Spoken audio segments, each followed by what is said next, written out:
अभी हाल के दिनों में आपने सुना होगा कि कोरोना या फिर ओमिक्रॉन के केसेस में कमी आ रही है, या फिर यूं कहें कि एक्टिव केसेस कम हो रहे हैं और ठीक होने की जो रफ्तार है वो बढ़ रही है। लेकिन इसी बीच एक चौंकाने वाली खबर भी सामने आई है। आईआईटी कानपुर ने तीसरी लहर की भविष्यवाणी जो की थी, जो सही साबित हुई, और अब आईआईटी कानपुर ने चौथी लहर की भविष्यवाणी की है।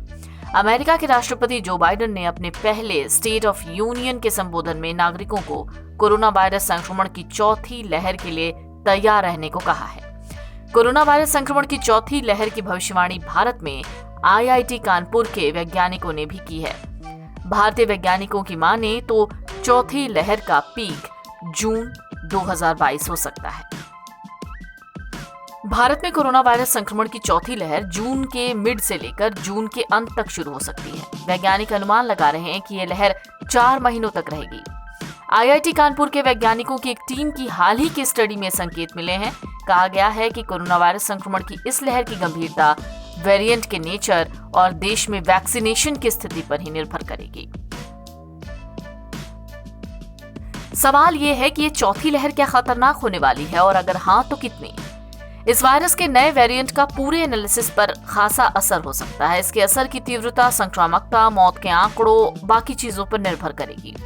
इसके अलावा वैक्सीनेशन यानी पहली और दूसरी डोज के मामलों की भी संक्रमण के स्तर में अहम भूमिका होगी। एक अन्य स्टडी के मुताबिक नया कोविड वेरिएंट 2 तरीकों से आ सकता है। हालांकि इस बात की कोई गारंटी नहीं है कि नया वेरिएंट पिछले वेरिएंट की तुलना में कम होगा या फिर ज्यादा गंभीर। अनुमान के मुताबिक कहा यह भी जा रहा है कि चौथी लहर 22 जून 2022 के आसपास शुरू तो होगी, लेकिन 23 अगस्त 2022 तक ये चरम पर पहुंचेगी और फिर 24 अक्टूबर 2022 तक खत्म हो जाएगी। दरअसल आईआईटी के गणित और सांख्यिकी विभाग के वैज्ञानिकों ने गासियन वितरण प्रणाली के आधार पर कोरोना की चौथी लहर को लेकर एक आकलन किया। उन्होंने इस आकलन के लिए ourworldindata.org नाम की वेबसाइट से कोरोना की पहली लहर से लेकर अब तक के आंकड़ों का डेटा तैयार किया और उस पर अध्ययन किया। प्रोफेसर शलभ वो कहते हैं कि ये अध्ययन किया गया जिस पर चौथी लहर के पीक का समय निकालने की कोशिश की गई। उनके मुताबिक कोरोना संक्रमण का पहला मामला विश्व में पहली बार दिसंबर 2019 में सामने आया। जिम्बाब्वे और भारत में तीसरी लहर के आंकड़े लगभग एक समान थे। वर्तमान में जिम्बाब्वे में चौथी लहर शुरू हो गई है।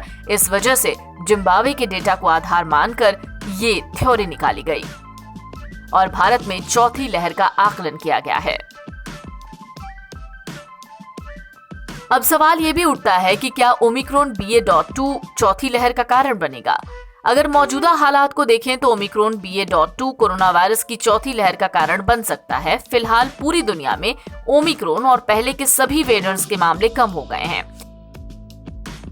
हालांकि भारत सहित कुछ देशों में ओमिक्रॉन BA.2 ने रफ्तार पकड़ी है और इसके मामले तेजी से बढ़ रहे हैं। BA.2 के लक्षण इसके मूल रूप ओमिक्रॉन से थोड़े बहुत मिलते जुलते हैं। अगर इसके लक्षणों की बात करें तो इसमें नाक का बहना, थकान महसूस होना, सिर दर्द, नई तरह की लगातार होने वाली खांसी, सांस की तकलीफ, मांसपेशियों या शरीर में दर्द, स्वाद या गंध की भावना का खोना, गले में खराश, उल्टी या मतली या फिर दस्त है। तो कुल मिलाकर कहें तो आईआईटी कानपुर की इस भविष्यवाणी के बाद से ये जरूर कहा जा सकता है कि कोरोना वायरस महामारी का खतरा अभी टला नहीं है। एनबीटी ऑनलाइन की रिपोर्ट।